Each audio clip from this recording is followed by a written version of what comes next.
Hello दोस्तों, मैं धीरेन स्वागत करता हूं आपका एग्ज़ाम स्टडी विद संगीता में। दोस्तों, आज के इस वीडियो में हम कवर करने वाले हैं रेलवे ग्रुप डी परीक्षा 2022 में पूछा जा रहा एक मोस्ट इम्पॉर्टेंट टॉपिक। आज हम बात करेंगे केमिस्ट्री से धातुएं यानी कि मेटल से बनने वाले 50 महत्वपूर्ण प्रश्नों की। दोस्तों, जिन बच्चों का exam phase second, phase third या आने वाले फेज़ में है, वो इस वीडियो को एक बार क्विक रिवीजन करके ज़रूर जाएं, क्योंकि धातुओं से क्वेश्चन हर एक शिफ्ट में क्वेश्चन यहाँ पर आ रहे हैं।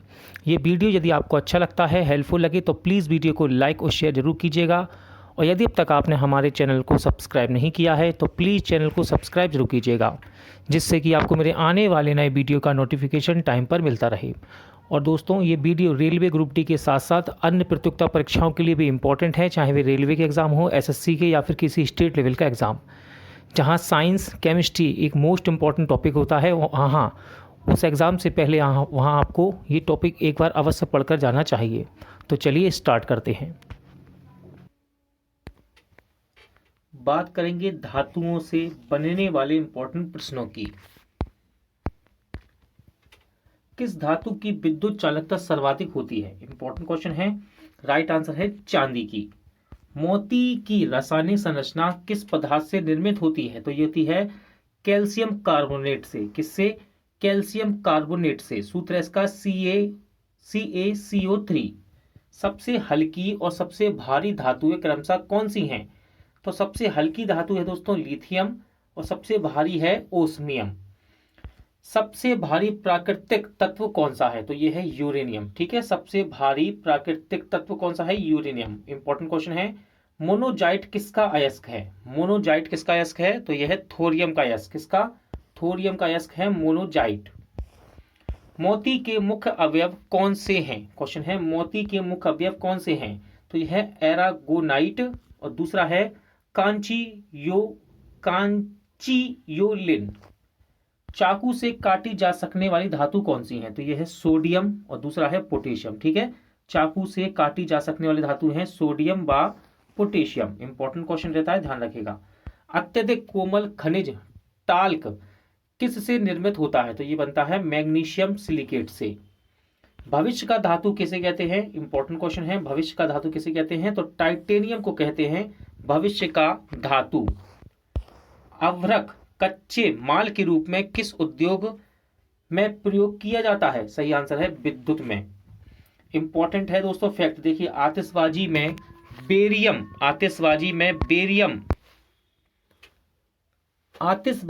बेरियम की उपस्थिति के कारण ही हरा रंग, ठीक है, और स्ट्रोंशियम की उपस्थिति के कारण ही गहरा लाल रंग बनता है। ध्यान रखिएगा, इंपॉर्टेंट फैक्ट है ये। आगे बढ़ते हैं। शनिवार किसका अयस्क है? इंपॉर्टेंट है। शनिवार किसका अयस्क है? यह है पारे का अयस्क है। किसका? पारे का। औजार निर्माण हेतु सर्वप्रथम किस धातु की खोज की गई थी? राइट आंसर है तांबे की। ठीक है, औजार निर्माण हेतु सर्वप्रथम किस धातु की खोज की गई थी? तांबा की। क्रायोलाइट क्वेश्चन है आपका। क्रायोलाइट अथवा बॉक्साइट किस धातु का अयस्क है? तो यह है एल्यूमिनियम का। अयस्कों से धातुओं के निष्कर्षण का विज्ञान क्या कहलाता है? तो इसको बोलते हैं धातु कर्म, यानी कि मेटलर्जी। ठीक है।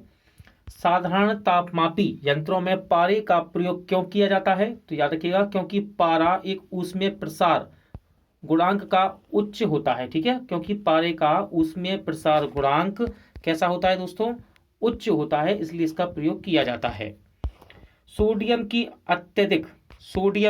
अत्यधिक क्रियाशीलता के कारण इसे किस पदार्थ में रखा जाता है? तो ध्यान रखिएगा, इसको केरोसिन के तेल में रखते हैं। ठीक है, क्वेश्चन डायरेक्ट भी बनता है एग्जाम में। सोडियम को किस में रखा जाता है? तो केरोसिन के तेल में। भर्जन प्रायः किन अयस्कों का किया जाता है? तो सल्फाइड एवं ऑक्साइड अयस्कों का भर्जन किया जाता है।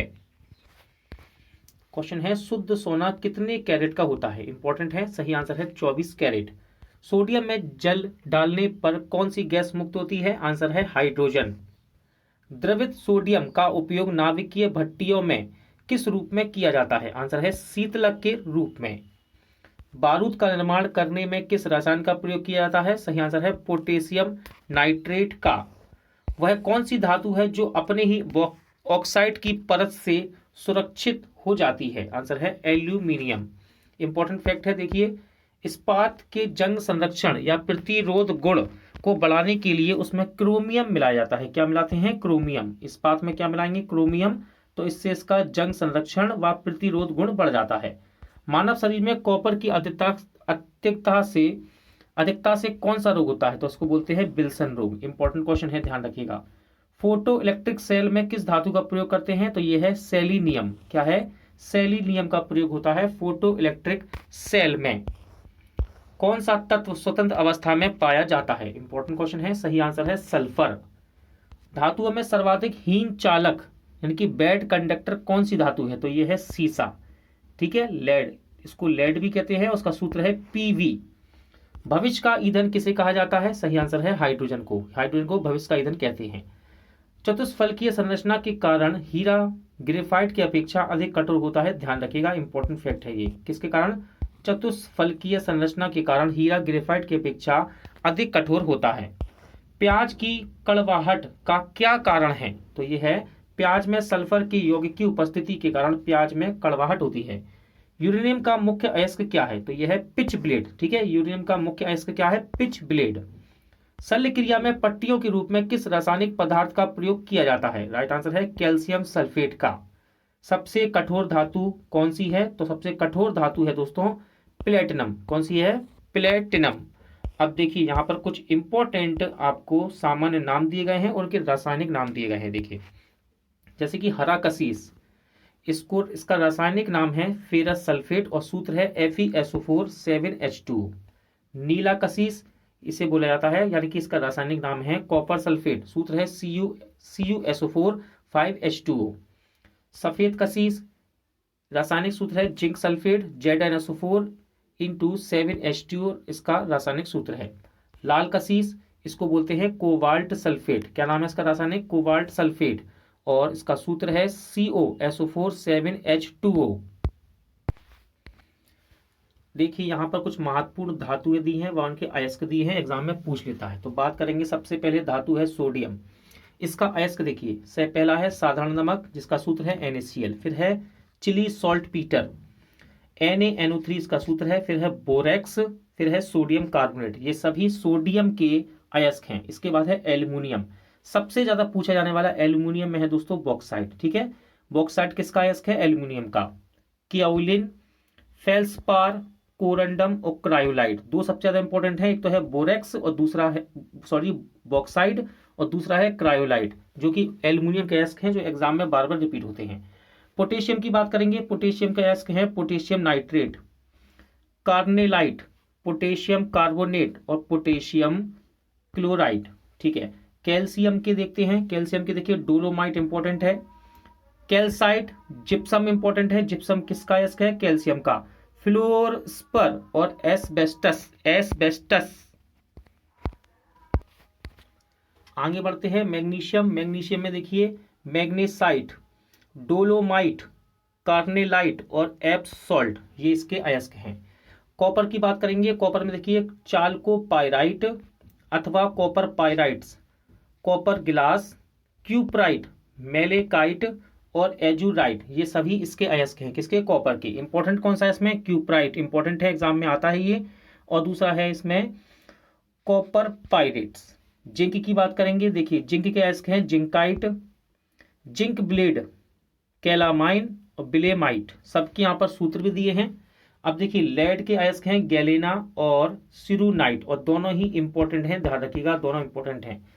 टिन का अयस्क है कैसेटेराइट, कैडमियम का अयस्क है ग्रीनोसाइट, निकेल का अयस्क है मिलेराइट, मैग्नीज का अयस्क है पायरोलूसाइट और मैग्नेटाइट, जो कि मैग्नेटाइट यहाँ पर इंपॉर्टेंट बनता है एग्जाम के लिए।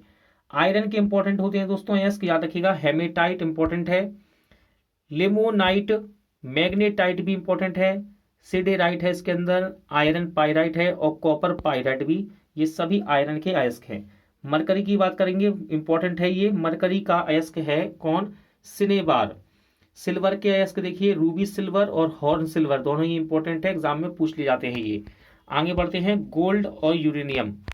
देखिए गोल्ड का अयस्क है कैल्वेराइट और दूसरा है सिल्वेनाइट। यूरेनियम का अयस्क है कार्नेटाइट और पिचब्लेट, जो कि इंपॉर्टेंट है पिचब्लेट। थोरियम का अयस्क है मोनोजाइट, मोस्ट इंपॉर्टेंट रहता है मोनोजाइट। मोबाइल फोन की बैटरी किस धातु का प्रयोग किया जाता है? तो मोबाइल फोन की बैटरी में लिथियम धातु का प्रयोग होता है।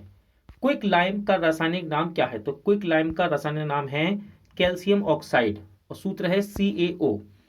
परमाणु घड़ियों में टाइम कीपर के रूप में किस धातु का प्रयोग किया जाता है? सही आंसर है सीजियम का। मतदाता की उंगली में लगाई जाने वाली स्याही के निर्माण में किस रासायनिक यौगिक का प्रयोग करते हैं? इंपॉर्टेंट क्वेश्चन है और ये है सिल्वर नाइट्रेट। ठीक है, सिल्वर नाइट्रेट। क्वार्ट्स का रासायनिक नाम क्या है? तो क्वार्ट्स का रासायनिक नाम है दोस्तों सोडियम सिलिकेट। क्या है? Sodium silicate. पर्ल एस किस रासायनिक यौगिक को कहा जाता है? तो पोटेशियम कार्बोनेट को पर्ल एस कहा जाता है। सूत्र है K2CO3। जिंक सल्फेट का प्रयोग सामान्यतः किस रूप में किया जाता है? तो जिंक सल्फेट का प्रयोग सामान्यतः कवकनाशी यानी कि एंटी फंगल के रूप में किया जाता है। अब देखिए यहां पर आपको भूपर्टी में सर्वाधिक मात्रा में पाए जाने वाले तत्व दिए हैं क्रमशः। तो देखिए सबसे पहले है ऑक्सीजन, इसके बाद silicon, aluminium, iron, calcium, sodium, फिर है मैग्नीशियम, टाइटेनियम और हाइड्रोजन। ये सभी भूपर्टी में सर्वाधिक मात्रा में पाए जाने वाले तत्व हैं और क्रम से दिए गए हैं।